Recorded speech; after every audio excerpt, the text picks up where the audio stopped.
Handumanan dito sa bansang Israel.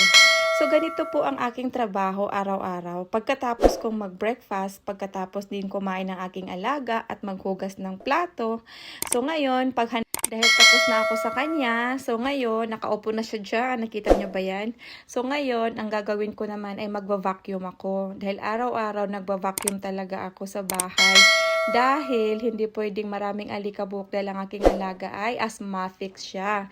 So, dapat walang alikabok. So, alangan naman din na pagkatapos kong kumain ay humilata ako, di ba? Nakakahiya naman sa kanya. Siya lang ang may karapatan na magganyan. So, ganyan po para naman din hindi talaga mag-aantay ng oras. So, araw-araw ganyan.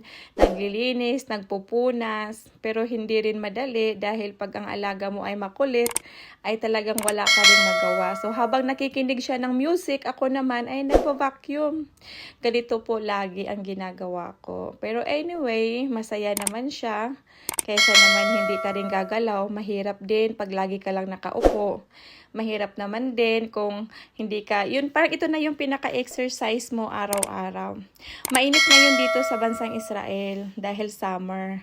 So ito ay magiging remembrance ko pagdating ng araw, 'di ba? Dahil ito po ang aking experience dito sa bansang Israel.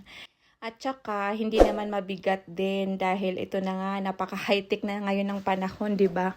Lagi nang may ganyan, electric na ang ginagamit mo. Unlike dati na talagang walis-walis ka, pero ngayon, ganyan na siya. So, madali lang ang trabaho. Ngayon, pagkatapos ko naman dyan maglilinis, magva-vacuum, di ba, ang eyebag ko ay sobrang laki na. Magliligpit naman din ako sa kanyang kwarto mamaya. So, ganyan lagi, araw-araw. Pero, masaya naman, tahimik ang buhay. Dalawa lang kami palagi ni Lola sa bahay. Minsan, dinadalaw kami ng anak, pero once a week lang, ganyan. Tapos ganyan siya habang nakikinig ng music. Ako naman, yan, linis, ayusin ang bahay, i-arrange ng maigi dahil dalawa lang naman kami. Mahirap din kasi kung magulo. So, talagang pag maayos din ang paligid, mayroon kang peace of mind. Pero ngayon, alam nyo ba, mainit ngayon dito sa bansang Israel. Talagang summer na. Talagang ma-feel mo na yung summer, parang nasa Pilipinas ka na lang. So, ayun lang. Salamat po sa panonood. Salamat po sa mga viewers ko dyan.